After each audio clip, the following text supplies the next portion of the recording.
کہ عرش کے خزانوں میں سے ایک خزانہ ہے. سبحان اللہ. تو اور ہم نے علماء کو کہتے ہوئے سنا بھی ہے کہ if you want to see miracles happening, یہ کسی حدیث میں نہیں ہے، 100 دفعہ نہیں، وہ کہتے ہیں 500، 1000، 1500، 2000 دفعہ کر کے دیکھیں تو صحیح، پھر دیکھیں کہ آپ کی زندگی میں کیا جو ہے نا معجزے ہوتے ہیں.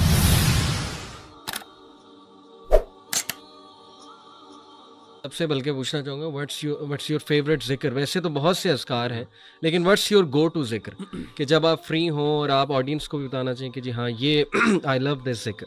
اچھا علی بھائی، میں آپ کو بتاؤں کہ ایک پریکٹس جو میری پہلے بھی رہی ہے اور اب زیادہ ہو گئی ہے، وہ یہ ہے کہ جب بھی میں ذکر کرنا شروع کرتا ہوں نا اللہ سبحانہ و تعالیٰ کا، تو میں استغفر اللہ اور اللہم اغفر لی سے آگے نہیں جا پاتا. اللہ، کیونکہ میں نا، میرا دل کرتا ہے اللہ سبحانہ تعالیٰ کا ذکر کرنا. سبحان اللہ. اور میں اپنا محاسبہ جب کرتا ہوں نا کہ میری عبادات کا، نماز کا جب میں محاسبہ کرتا ہوں تو میں استغفر اللہ اللہم اغفر لی سے آگے نہیں جا پاتا. سبحان اللہ. کہ میں اللہ تعالیٰ کا استغفار کرتا رہتا ہوں کہ اللہ تعالیٰ مجھے معاف کر دے، تاکہ میں اس کی بات چاہتا ہوں کہ میں سبحان اللہ، الحمدللہ، اللہ اکبر، لا الہ الا اللہ، اور رسول اللہ صلی اللہ علیہ وسلم کے اوپر بھی درود، اللہم صلی علی محمد. لیکن میں نے recently I find myself just saying اللہم اغفر لی، اللہم اغفر لی، یا استغفر اللہ.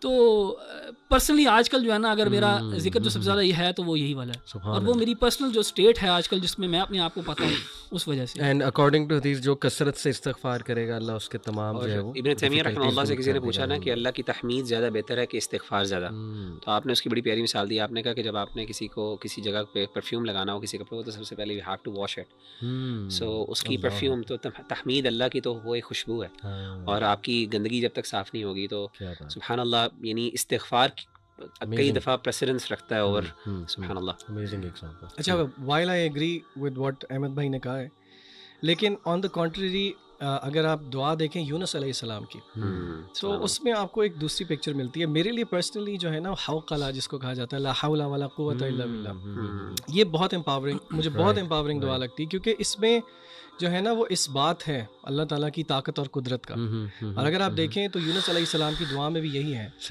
یعنی کہ اس میں بھی اس بات ہے، لا الہ الا انت سبحانک انی کنت من الظالمین.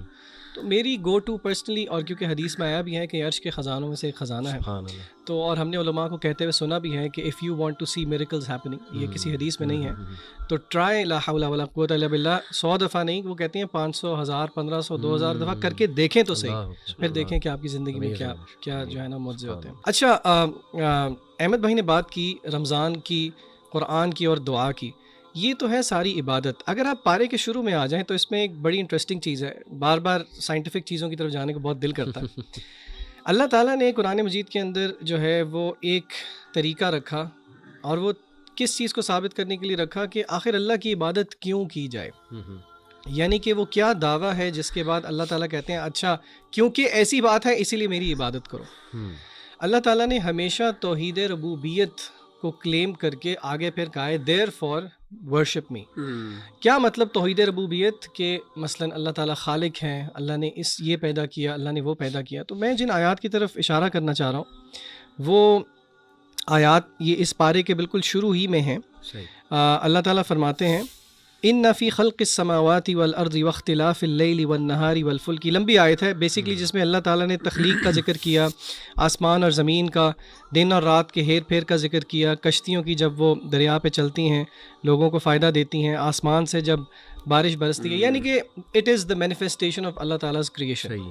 اور اسی طرح اور سورہ بقرہ کے شروع میں بھی اللہ تعالیٰ نے جب کہا یا ایھا الناس اعبدوا ربکم، کہ اللہ کی عبادت کرو، اس کے آگے پھر اللہ تعالیٰ نے جو دلائل دیے وہ ربوبیت کے دیے. تو اس سے ہمیں ایک جینیسس آف فیتھ کا پتہ لگتا ہے کہ کس طرح اللہ تعالیٰ ہمیں الوہیت کی طرف لے کے جانا چاہتے ہیں کہ ہم اللہ کی کریشن پہ غور کریں. دیکھیے یہ تھیوریٹیکل بات نہیں ہے، آج کل اس کو اگر ہم پریکٹیکلی مینیفیسٹ کریں تو ہم سوچیں کہ وہ کون سی چیزیں ہیں جو کہ ہنڈرنس ہیں میرے اور آپ کے لیے کہ ہم غور و فکر کریں اللہ تعالیٰ کی تخلیق میں. آپ کو یاد ہوگا پچھلے سال ہم ایک ٹرپ پہ گئے تھے سب اکٹھے، اور اس ٹرپ پہ ہم نے کیا کیا تھا، ڈیجیٹل ڈی ٹاکس کیا تھا. اور ہم نے رات کو بیٹھ کے سب نے لیٹ کے، آپ کو یاد ہوگا آسمان کی طرف کوئی گھنٹہ 1.5 گھنٹہ جو ہے وہ تاروں کو آبزرو کیا تھا، سورہ ملک سنتے، اور ہم سب نے ایگری کیا تھا کہ اس طرح ٹائم نکال کے اللہ کی کریشن کو شاید ہی ہم کبھی آبزرو کرتے ہیں. بالکل صحیح. تو ہم اپنے بہن بھائیوں کو یہ مشورہ ضرور دیں گے کہ آپ کبھی نہ کبھی اپنے آپ کو تھوڑا سا کٹ آف کر کے اس پہ غور و فکر ضرور کریں, کیونکہ اللہ تعالیٰ نے اس کو دلیل بنایا ہے اپنی الوہیت کے لیے. تو I think this is very empowering. ویسے یہ جو ربوبیت آپ نے بات کی, اٹس اے بیوٹیفل کانسیپٹ. اس کو اگر تھوڑا سا اور ہم آڈینس کے لیے ایکسپلین کر دیں تو بڑا امپاورنگ ہوگا کہ ایگزیکٹلی توحید ربوبیہ میں کیا کیا جو ہے وہ آتا ہے. میرے خیال سے شیخ مغیرہ سے میں ریکویسٹ کروں گا کہ آپ ربوبیت پہ تھوڑا سا ذرا ایلیبوریٹ کر دیں پلیز. جی, اس میں نا توحید ربوبیت میں بنیادی طور پہ ویسے تو اللہ تعالیٰ کا خالق مالک ہونا, تین بڑی چیزیں ہیں کہ اللہ خالق ہے اور دوسرا اللہ مالک ہے, یعنی وٹ ایور اللہ از کریٹڈ اللہ کی وہ ڈائریکٹ پوزیشن میں بھی ہے اور اللہ کے ڈسپوزل پہ بھی ہے, اور تیسری چیز اللہ قدیر بھی ہے. یعنی یہ تین, الملک والقدرہ اور ایک خلق, یہ تین بڑی کوالٹیز عام طور پہ توحید ربوبیہ کے اندر کوٹ کی جاتی ہیں. یعنی اللہ تعالیٰ نہ صرف خالق ہے, اللہ آنر بھی ہے, اور اللہ کے پاس نہ صرف اللہ خالق ہے تو اللہ کے پاس ایک نیچرل رائٹ بھی ہے, اور تیسرا اللہ کا ڈسپوزل بھی ہے, یعنی اللہ کے مرضی کے مطابق کچھ پتہ ہل بھی نہیں سکتا. یہ تین کوالٹیز جو ہیں یہ پرائمریلی ایک توحید ربوبیت کا کانسیپٹ ہے, اور میں سمجھتا ہوں جس بندے کے اندر توحید ربوبیہ کا کانسیپٹ صحیح معنوں میں انٹرنلائز ہو جائے نا, وہ کبھی بھی شرک نہیں کر سکتا, کیونکہ توحید ربوبیہ necessarily necessitates actually in fact to الوہیہ. اور یہی اللہ تعالیٰ نے ہمارے ہاں عام طور پہ بعض دفعہ یہ کہہ دیا جاتا ہے کہ توحید الربوبیہ بندے کا پرفیکٹ ہے, توحید الوہیہ نہیں. صحیح اس میں جو محققین کی رائے وہ یہی ہے کہ توحید الربوبیہ اگر ایگزمپلری ہو تو it should necessarily lead to توحید الوہیہ, اور جو بندہ ایکچولی میں انٹرلائز کرے کہ مالک بھی اللہ ہے, خالق بھی اللہ ہے, اور قدرت بھی اللہ کی ہے, تو یہ ساری چیزیں باقی why is anyone a third person worthy of worship in that. اور اس میں یہ بھی آئے گا نا کہ اللہ نے بنا کے چھوڑ نہیں دیا, والذی قدر فہد. یعنی اللہ کا کنٹرول بھی ہے, یعنی کہنے میں ڈسپوزل بھی اللہ کا ہے نا, یعنی ہی از واچنگ اوور یو, اس نے تمہیں فورسیک نہیں کیا ہے. اور لاسٹلی بس میں ایک اور ورس کوٹ کرنا چاہوں گا سورہ البقرہ کی. یہ ایکچولی ورس مجھے بہت ہیلپ کرتی تھی جب میں نیا دین میں آیا تھا, اینڈ دیٹ از سورہ البقرہ ورس 208. اعوذ باللہ من الشیطان